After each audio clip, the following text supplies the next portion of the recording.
오늘 말씀은 이스라엘이 다시 가데스 바네아에 돌아온 후 일어난 사건을 기록합니다. 19장에서 20장 사이에는 약 38년의 시간이 흘렀습니다. 출애굽한 지 제40년 1월 정월에 가데스 바네아에 다시 돌아옵니다. 가데스 바네아는 어떤 곳입니까? 이스라엘 자손이 하나님을 반역했던 곳입니다. 가나안 땅을 정탐합니다. 정탐한 후 출발하면 됩니다.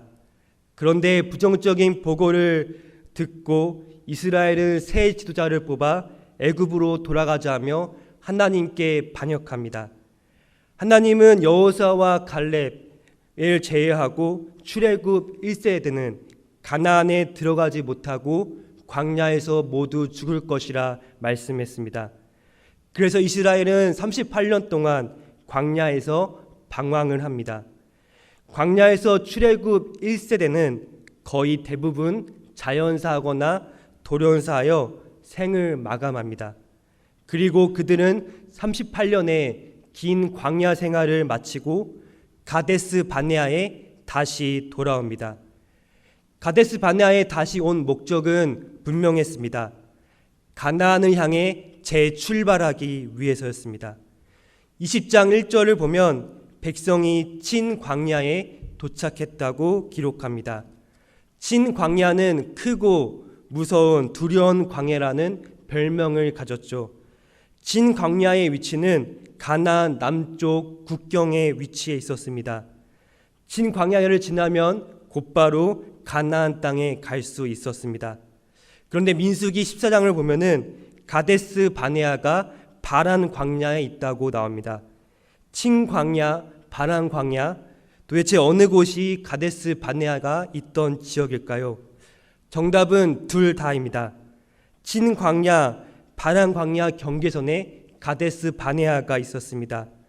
가데스 바네아를 기준으로 남쪽에는 친 광야, 북쪽으로는 친 광야, 남쪽으로는 바란 광야가 있었습니다. 그런데 본문은 왜 바란 광야를 언급하지 않고 친 광야만 언급했을까요? 왜냐하면 이제는 뒤로 돌아갈 길이 없기 때문입니다. 이제는 과거가 아니라 미래로 나아가야 했습니다. 38년 동안 광야 생활을 했던 시나이 반도를 낀 바란 광야가 아니라 가나안 땅을 근접한 친 광야로 올라가라는 거죠. 그래서 성경은 바란 광야 대신에 친 광야를 말하고 이스라엘이 이제 가야 할 길을 분명히 말씀했습니다. 그런데 문제는 지금 이스라엘은 과도기였습니다. 1세대에서 2세대로 넘어가는 과도기였죠. 오늘 본문은 앞에서는 미리암의 죽음, 중간에는 가나안 땅에 들어가지 못하는 모세, 마지막에는 아론의 죽음이 기록됩니다. 1세대가 가고 2세대를 통해 하나님께서 가나안 땅 정복을 준비하고 계시는 모습을 볼 수 있습니다. 2절, 회중이 무리 없으므로 모세와 아론에게로 모여드니라.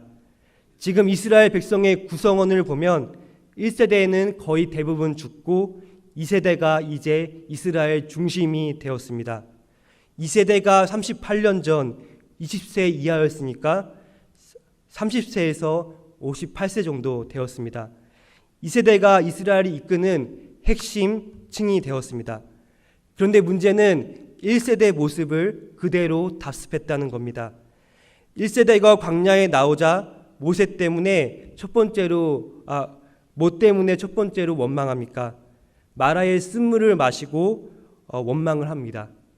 2세대가 중심이 되어 새롭게 출발하는 이때 이들도 역시 물 때문에 원망을 합니다. 38년 전 가데스 바네아는 오아시스도 있고 샘도 많아 물이 풍족했습니다. 그런데 시간이 지나고 가뭄이 오면서 오아시스가 사라지고 샘도 없어졌습니다. 가데스와 다른 모습을 보고 옛날과 다른 모습을 보고 허탈했죠. 문제는 그렇게 광야 생활을 하고 믿음 훈련을 했지만 상황이 어려워지고 부족함을 느끼자 원망을 한 겁니다. 그런데 원망하는 방법이 1세대와 똑같습니다. 3절, 우리도 죽었더면 좋을 뻔하였더라. 1세대도 힘들 때마다 애굽에서 차라리 죽었으면 좋을 뻔하였도다. 차라리 죽는 게 낫습니다. 죽는다는 소리를 달고 살았죠. 그리고 또 그들은 애굽과 광야 생활을 비교합니다. 5절, 우리를 어찌하여 광야로 인도하여 우리와 우리 짐승이 다 죽게 하느냐. 우리를 어찌하여 애굽에서 나오게 하여 이 나쁜 곳으로 인도하였느냐. 광야를 나쁜 곳, 쓸모없는 땅 불렀습니다. 그리고 애굽과 비교를 하였죠. 이제 친광야를 통해 나아가려만 들러만 다시 바란 광야, 시나이 반도, 애굽을 그리워하는 겁니다. 그러면서 이곳에는 파종할 것도 없고 무화과도 없고 포도도 없고 석류도 없고 마실 물도 없다고 합니다.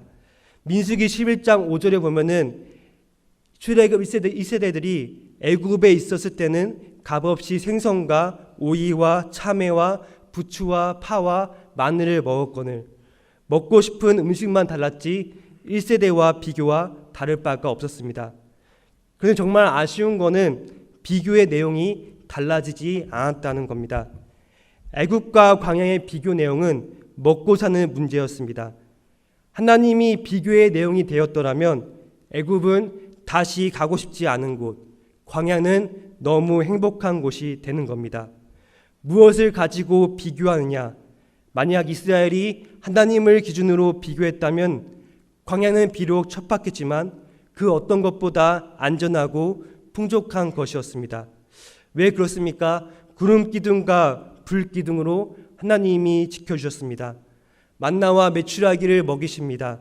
물이 없으면 물을 주시고 길도 애써서 찾을 필요도 없고 가나안 땅을 향해 약속을 믿고 가면 되는 길입니다.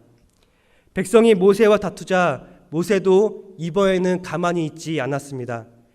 하나님이 모세에게 지팡이를 잡고 반석에다가 명령하여 물을 내라고 말씀합니다. 히브리어에 그 반석이라 정관사가 붙여 있는 것을 보아 그 반석은 그 지역의 유일한 바위이거나 아니면 하나님이 지정해 주신 반석이라는 의미를 가집니다. 반석에 물을 낼 때는 큰 바위에다가 그냥 소리치는 것이 아니라 큰 바위 사이에 갈라진 틈, 그 사이에 가서 명령을 하는 겁니다. 모세는 회중을 모으고 지팡이를 잡고 하나님이 말씀하신 바위 틈에 갑니다. 이제 큰 소리로 소리치며 자 이스라엘 백성을 위해서 물이 솟구쳐라 흘려내려라 이렇게 말하면 됩니다. 그런데 백성 때문에 화가 난 모세는 반석에다가 지팡이를 2번 세게 내리칩니다. 그러면서 말합니다. 반역한 너희여 들으라. 우리가 너희를 위하여 이 반석에서 물을 내랴. 이 말에는 2가지 모세의 실수가 있는데 첫째, 이들을 반역하다고 할 수 있는 자는 인간 중에 아무도 없습니다. 하나님밖에 없습니다. 둘째, 우리가 너희를 위하여 라는 말 속에는 마치 하나님 능력을 통해서 물을 내는 것이 아니라 자신의 힘을 의지하여 마치 하나님 된 양 물을 내는 모습을 볼 수 있습니다. 하나님의 거룩함을 잃어버렸죠. 모세의 분노로 그는 하나님의 거룩함을 잃어버립니다. 사실 하나님은 1세대에서 2세대로 넘어가는 이 과도기에 이 시점에 백성의 원망에 대하여 그럼에도 불구하고 하나님의 인자하심과 선하심을 나타내어 백성에게 내가 너희를 가나안 땅까지 이끌게 한 보호자이다, 구원자이다, 왕이시다라는 것을 보여주고 싶었습니다. 모세를 통해서 하나님의 거룩하심을 나타내고 싶었죠. 그런데 모세의 분노로 말씀으로만 행할 수 있는 하나님의 능력을 인간의 행동으로 돌아가 반석을 2번 침으로 하나님의 영광을 가리게 했습니다. 하나님의 영광에 사람의 영광이 들어가 버렸죠. 하나님은 12절 모세와 아론에게 너희가 나를 믿지 아니하고 이스라엘 자손의 목전에서 내 거룩함을 나타내지 않는 거로 가나안 땅에 들어가지 못한다 말씀합니다. 백성의 원망에는 그렇게 용서를 한 하나님이지만 지도자에게는 더 엄격한 기준을 내세우는 하나님을 볼 수 있습니다. 결국 모세와 아론 모두 가나안 땅에 들어가지 못했습니다. 하나님의 거룩함을 드러내지 못했기 때문이죠. 그러나 더 큰 관점에서 보면 모세의 가나안 땅 입성 불가능은 하나님 말씀의 성취라고 볼 수 있습니다.